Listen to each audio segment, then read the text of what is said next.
ndjehet një pastor kur i jep gaz motorit në 100 km/h. Se duhet një motor që të kujtohesh se je gjallë nëse ke frymën e shenjtë. Ke frymën e shenjtë dhe je gjallë dhe ajo që të mban gjallë është diçka shumë më e fuqishme se sa adrenalina e motorit. Keni ndjesinë që Zoti ju flet më qartë në kthesat e rrugës apo në sallën e kishës? A është mundur të jesh ungjillor autentik pa u bërë influencer? Patjetër që është e mundur.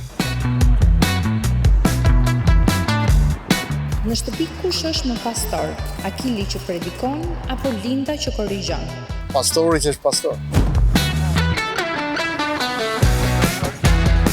Në rrugën e jetës, çfarë është më e rëndësishme? Të mbërrish në destinacion apo të mbetesh i ndershëm gjatë udhëtimit? Pyetja ka në thelb përgjigjen brenda. Cili është sekreti ungjillor për të mos u lodhur nga i njëjti person çdo ditë? Besimi është pjesë e jetës edhe normalisht shqiptarët besojnë tek Zoti. Shqiptarët besojnë tek Zoti. Shqiptarët besojnë tek Zoti. Linda, pastor, mirë se erdhët në Bordeaux. Mirë se u gjejmë kënaqësi veçantë. Si ndjehet një pastor kur i jep gaz motorit me 100 km/h? Përpiqem që të mos shkoj 100 km/h që të jem brenda kufive të lejuar të shpejtësisë. Linda, po ju si pasagjerë? Free. Ndihem free. A është motori një arratisje shpirtërore? Deri diku mund të jetë një lloj valvule shkarkimi nga tensionet e ditës.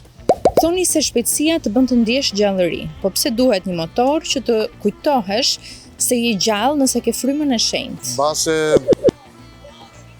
të kujtosh që ke frymën e shenjtë dhe je gjallë dhe ajo që të mban gjallë është diçka shumë më e fuqishme se sa adrenalina e motorit. Keni ndjesinë që Zoti ju flet më qartë në kthesat e rrugës apo në sallën e kishës? Shpesh Zoti më ka folur më qartë në kthesat e jetës. Ju predikoni thjeshtësi, por në një botë që adhuron imazhin, a është e mundur të jesh ungjillor autentik pa u bërë influencer? Patjetër që është e mundur. Dhe ti je influencer anyway, nuk i shpëton dot kësaj gjëje. Të dy jeni në të njëjtin mision.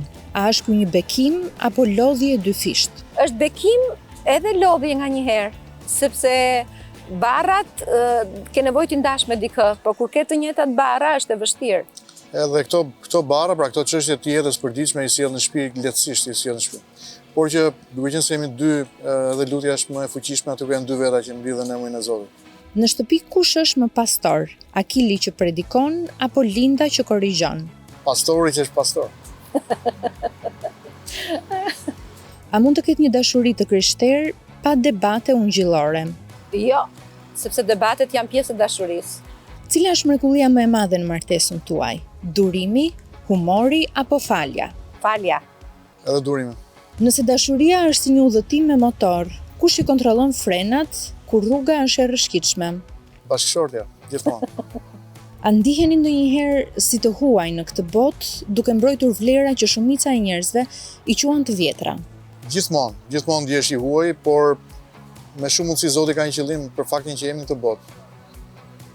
Ndihesh i huaj dhe i dashur në të njëjtën kohë. Sepse zakonisht njerëzit që luftojnë për kauza të mëdha kështu ndihen. Në çfarë momenti kuptuat se feja nuk është një arratisje nga realiteti, por përballja me realitetin? Që në fillim kuptuam që është përballje, edhe është angazhim, është përgjegjësimarrje, është përkushtim.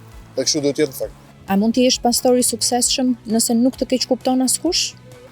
Nuk besoj, sepse gjithnjë e vërteta do të sjellë një realitet në një botë konfliktesh, një realitet i cili hedh dritë mes tërësirës, do të ketë reagime, do të ketë qefmbetje, do të ketë një çarje, një thyerje në botën e mendimit edhe në botën e veprimit shpesh.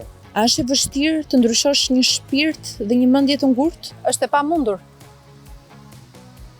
Një shpirt ose një mendje të ngurtë vetëm Zoti mund ta ndryshojë. Në rrugën e jetës, çfarë është më e rëndësishme? Të mbërrish në destinacion apo të mbetesh i ndershëm gjatë udhëtimit? Do ta them unë?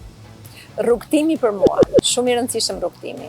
Pyetja ka në thelb përgjigjen brenda.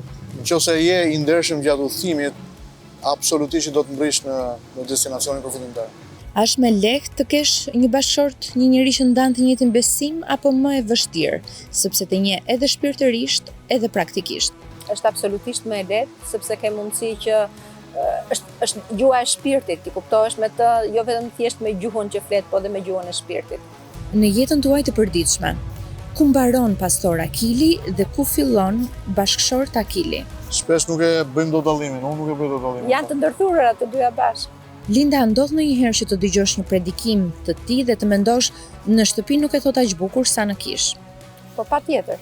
Cili është sekreti ungjillor për të mos u lodhur nga i njëjti person çdo ditë? Përkushtimi, durimi, përgjegjësimarrja dhe rikthimi tek momentet e para të romancës, dashurisë, momentet e para të rënies në dashuri me një person. Sekreti është biesh në dashuri me një person çdo ditë. Në debate kush fal më shpejt? Gjithmonë unë. Gjithmonë unë. Mos e besoni. Mos e rënshi në hakmarrjen e femrës. Mos e besoni. A keni ndonjë rregull që të mos flini të zemëruar? Po patjetër.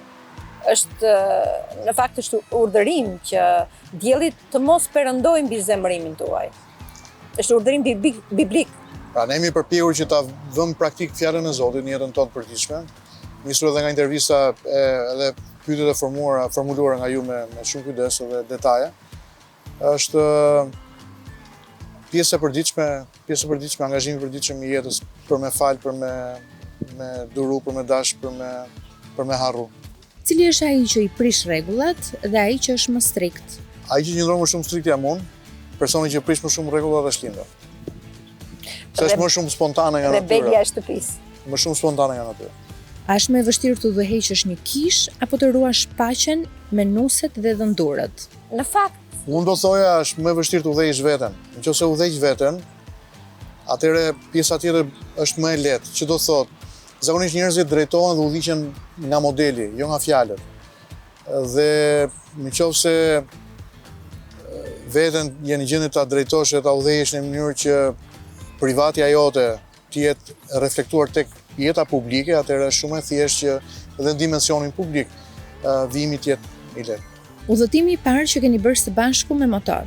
Udhëtimi i parë me motor ka qenë udhëtim i shkurtër. Pra, nga shtëpia ke pazari i ri drejt universitetit, se bashkëshortja ime gjithnjë ka qenë kundërshtare zjarrte të pasurit motor nga unë, madje edhe prindrit e mi kur kam qenë i ri, kanë qenë kundërshtar, nga që është ndërtuar ai stereotipizimi i idesë si kur je fëmijë vetëm, djali vetëm, nuk duhet të kesh motor. Mirë po, u martuam kalamajt dhe unë mendova që motori do të pasuronte jetën time në dimensionin shoqëror, social. Dhe për isë vërtetë se bëra fakt të punë motor. një nga rastet e rralla që thyen rregullat në shtëpi. Që thyen rregullat. Djali rebel u bëra unë në shtëpi. Udhëtimi i parë që kemi pas bashkë me motor ka qenë në Belç, kemi shkuar në Belç. Një udhëtim gjatë që më kam bërë deri në Theth me motor me grupin e Vespistëve në Tiranë. Linda nuk u bashku se duk një udhëtim shumë i gjatë, por kemi udhëtime tjera përpara. Keni menduar ndonjëherë të bëni një tur?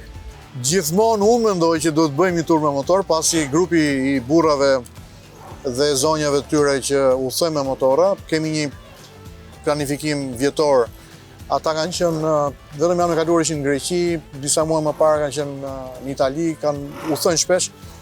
Mirë po ne kemi në atë ëndrat tona në sirtar, ende nuk kemi marrë hapin për shkak të angazhimeve tona publike edhe përfshirjeve tona në agendën e përditshmërisë së qytetit. Sa vite jeni me të njëjtin motor? U bën disa vite në fakt, janë ndoshta 6-7 vjet. Si zbuluat pasionin për motorin? Pasioni për motorin ka qenë një dëshirë në thelb, e cila kur nuk realizua nga baba im i ndjer, i cili gjithnjë dëshironte në kohën e komunizmit që të kishte një motor.